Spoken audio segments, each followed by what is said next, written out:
Leave this chanting and singing and telling of beads. It is a song of enlightened devotion. Rabindranath Tagore tells us through this devotional song that what is worship? Whom dost thou worship?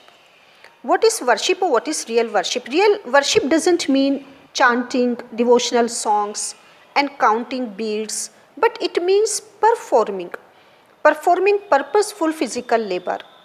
God loves simplicity, not the show of it, not the display of making worship or hypocrisy of worship.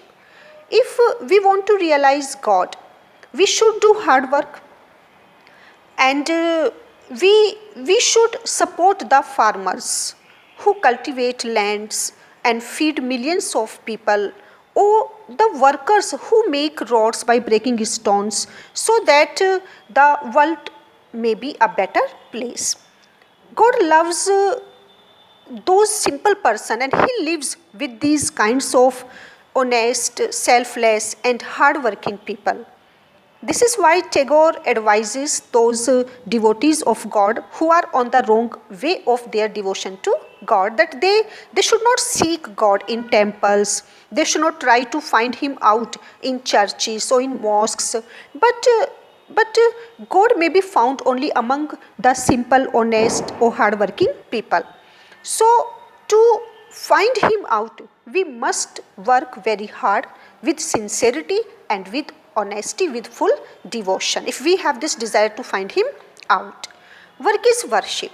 So, here we find a very beautiful message from the side of God also, according to Rabindranath Tagore, that work is worship is the message of God.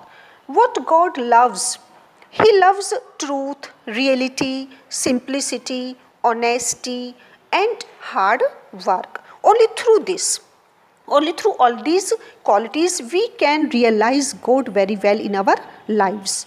God doesn't like the show of making worship, sitting in the dark corner of a temple or singing devotional songs or counting beads in the name of God's worship. He doesn't like all this. Whoever is doing this to get him is only deceiving himself, is only befooling himself. Such a person is wrong, because there is a hypocrisy, there is a hypocrite way of worship.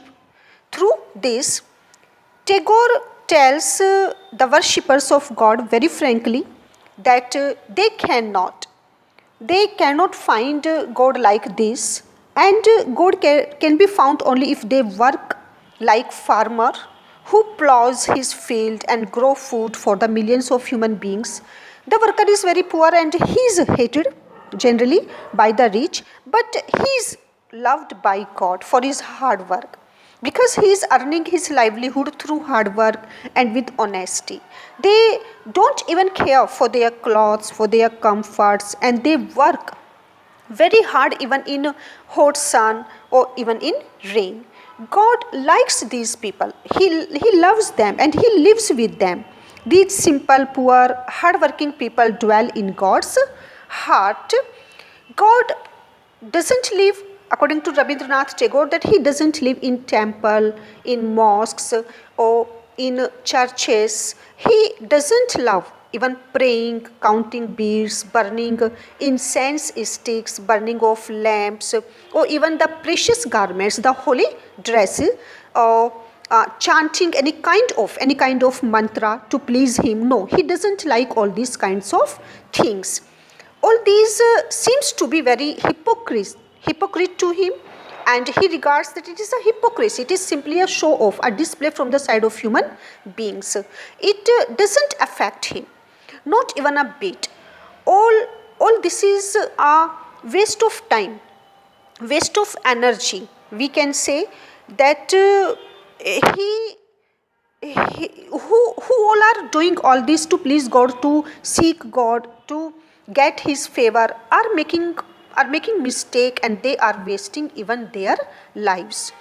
If one is running away from hard work, running away from simple, honest labor, which is their duty to God, then how can they seek God? If we are not interested in our hard work, in our honesty or devotion to God, that we can never find God in our lives.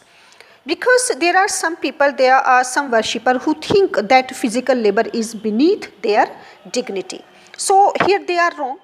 God cannot be achieved or he can never be realized in this way. So they should stop doing this, the show of worship, and they should try to know the truth.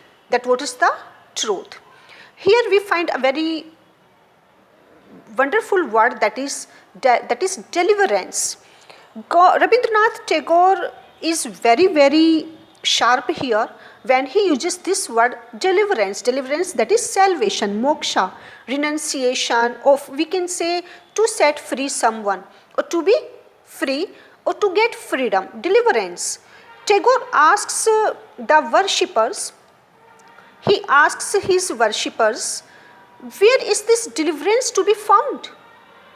Where is this deliverance to be found? He asks the worshipper, what does he mean by deliverance, and where he can find the sort of deliverance, this salvation, this kind of freedom. From what he seeks this freedom or renunciation? From the worldly duties, from the responsibilities, or commitments, from his, he wants this kind of salvation from his family, from his society that he has to look after, that he has to serve, or the society in which he lives. If he desires this kind of salvation from all